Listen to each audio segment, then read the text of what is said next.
Hello everyone, got 5 dirty jokes for you today. So 2 virgins get married and go on their honeymoon. Unfortunately, neither of them knows what to do, so they call the groom's mother for advice. The mother says that they should sit together on the bed, kiss and snuggle, and things should happen from there. The newlyweds do that, but nothing happens. The groom calls his mother back again and asks what to do now. She says that they should take off their clothes, get under the covers, and nature should take its course. They follow her advice, but still nothing. He calls his mother again.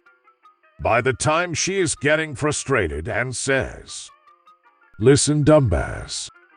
Just take the biggest thing you've got and stick it in her hairiest spot." The groom is quiet for a moment and then asks his mother, "Okay, so I've got my nose in her armpit, now what?" So James Bond walks into a bar. He looks around and takes a seat next to a beautiful woman. He gives her a quick glance, then causally looks at his watch for a moment. The woman notices this and asks, "Is your date running late?" "No," he replies. "Q has just given me this state-of-the-art watch. I was just testing it." The intrigued woman says, "A state-of-the-art watch? What's so special about it?" Bond explains, "It uses alpha waves to talk to me telepathically." The lady says, "What's it telling you now?" "Well, it says you are not wearing any panties." The woman giggles and replies, "Well, it must be broken because I am wearing panties."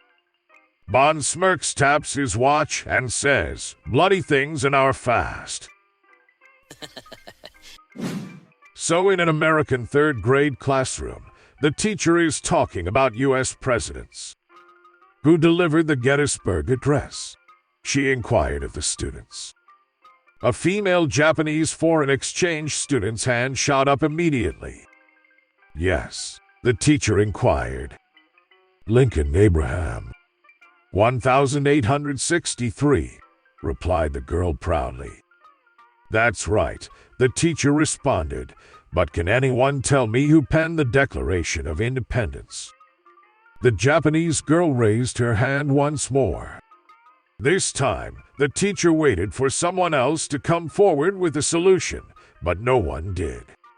She summoned the foreign exchange student once more. "Thomas Jefferson." 1776, exclaimed the girl enthusiastically. The teacher addressed the remainder of the students and stated, "You should all be embarrassed by yourselves.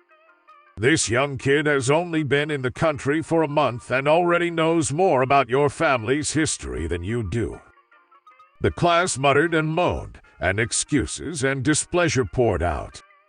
Then someone shouted from the back of the room, "To hell with the Japanese."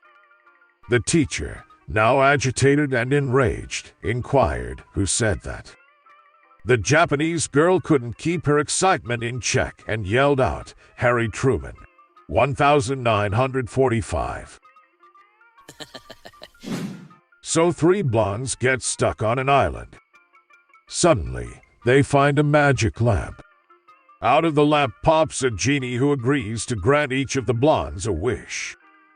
The first blonde requests to be smarter so she can find a way off of the island. The genie grants the wish and the first blonde becomes a redhead and swims off of the island. The second blonde wishes to be smarter than the previous blonde, so the genie grants the wish. The second blonde is now a brunette and makes a boat and sails off the island. The third blonde, not wanting to be outdone, requests to be even smarter. The genie grants the wish of the final blonde and turns her into a man who proceeds to walk across the bridge off of the island. So a man wakes up on the 7th of July at 7 o'clock.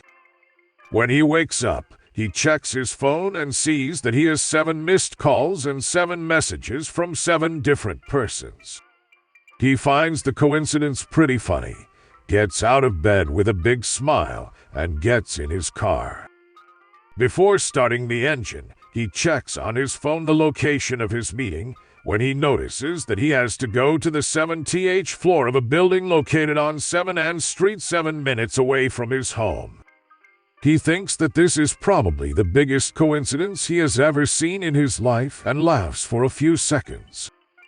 After that, he wants to check how much money he has left, so he starts counting how much there is in his wallet. And to his surprise, he notices that he has exactly $777 in bills.